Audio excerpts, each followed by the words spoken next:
안녕하세요. 집값 반등의 불씨를 30대가 땡겼다고 얘기하는데 저 표현을 다르게 얘기하면 30대가 이번에 마지막 이제 호구가 됐다라고 표현해도 맞겠다라는 겁니다. 집값이 반등했다고요? 어느 놈이 그렇게 얘기합니까? 그게 정말입니까?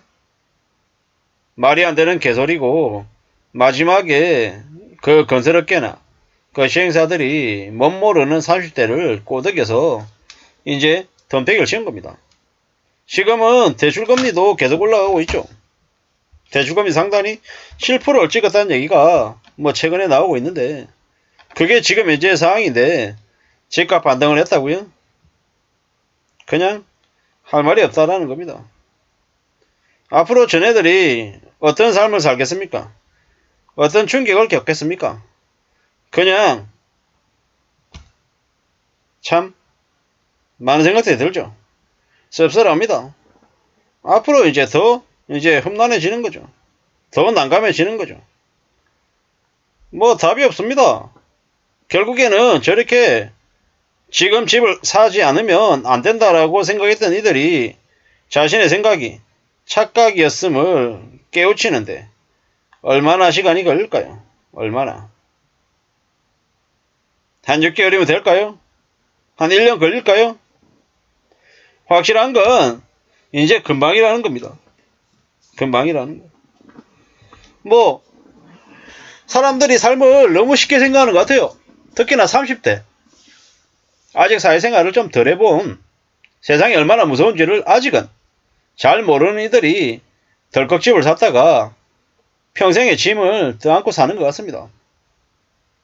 저 30대가 집을 사겠다고 2억을 빌렸겠습니까? 3억을 빌렸겠습니까? 기본이 그냥 5억 이상씩을 빌렸을 거예요. 그게 문제라는 겁니다. 그게. 반대로 생각하면 금융권들은 대박이죠. 50년짜리 금융노예를 확보한 거죠. 자기들에게 알아서 따박따박 이자를 상납하는 그런 호구를 물은 거예요. 5억 대출을 냈습니다. 그래 내 이자 4% 해줄게. 3.5% 해줄게. 그렇게 해서 처음엔 이제 발당국이 합니다. 그 다음엔요. 미안한데 코피스가 올라가지고 너 이자 5% 내야 될 것 같아. 그러면 5억에 5%면 얼마입니까? 단순 계산해서 월 이자가 200이 넘어가는 겁니다. 좀 지나면요. 이자 5%를 7%로 바꿉니다.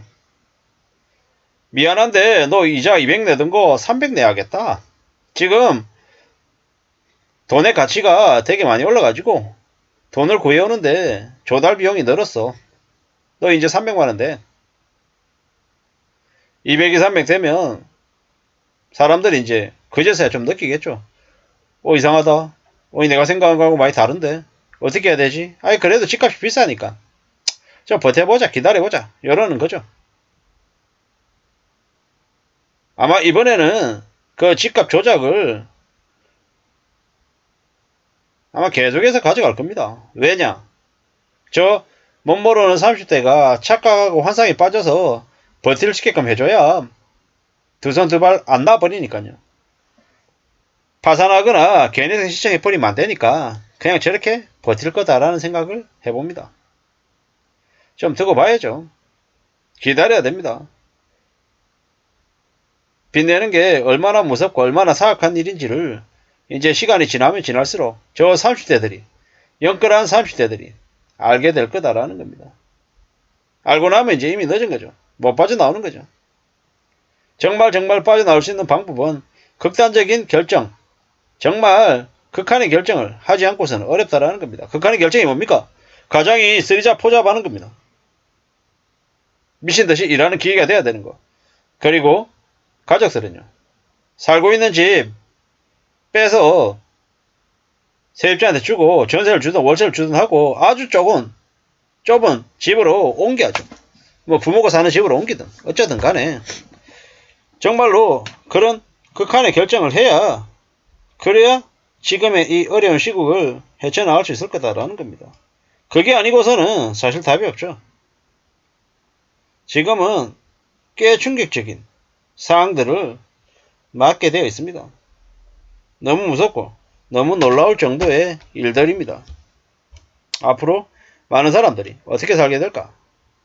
어떤 삶을 내쳐나갈까? 많은 두려움, 많은 염려, 많은 생각들을 이제 하게 됩니다. 삶은 참 어렵습니다. 쉽지 않다라는 거죠. 그 힘들고 어려운 삶을 너무 쉽게 생각했다가는 인생이 어떻게 됩니까? 꽤 안 좋아지게 된다라는 거죠.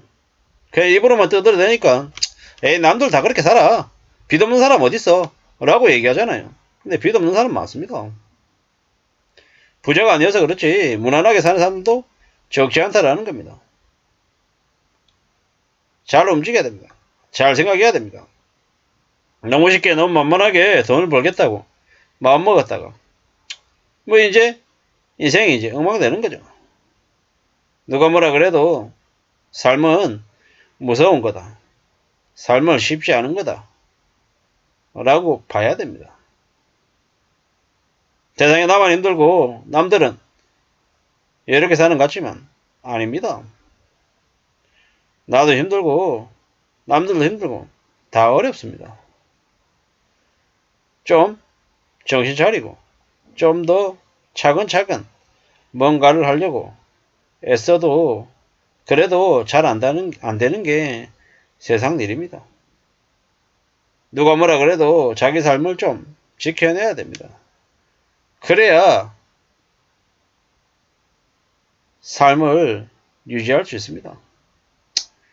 이런 생각 저런 생각 많이 들죠. 어쩌다가 청년들이 저렇게 많이 영끌족들이 됐을까? 언론이라고 하는 게 참 무서운 데인가 보다. 사람을 저렇게 휩쓸리게 해서 저렇게 만들기도 하는구나 라는 걱정이 들죠. 강남구 집값이 올라갔다는 등 뭐 잠실 중흥이다 대체 얼마나 반포동이다 주요 아파트 단지 가격이 미친듯이 올랐다라는데 어쩌려고 저러는 걸까 싶은 거죠. 외지인들의 서울 아파트 매입 증가했다 뭐 이러는데 무슨 의미입니까? 뭐 마포구 아파트 처분하고 송파구 잠실로 이사 가겠다 뭐 그러든지 말든지 이게 먹고 사는데 뭐 그렇게 중요하냐라는 거죠. 뭐 서초구의 반포동 아파트가 얼마라는 등 2008년에 반포자에 7억 5천8억 했는데 물론 옛날 얘기한다라고 얘기할 수도 있겠지만 제가 드리고 싶은 얘기는 집값이 하락하면 나중에 그 하락을 피부로 느끼게 될 것 같다라는 겁니다. 엉망이죠 엉망. 앞으로 어떻게 될지 두고 보자고요. 사는 게 얼마나 힘들고 어려워질지 연끌족들이 아직 못 느끼는 것 같습니다. 조금 시간이 지나면 알게 될 것 같습니다. 이상입니다.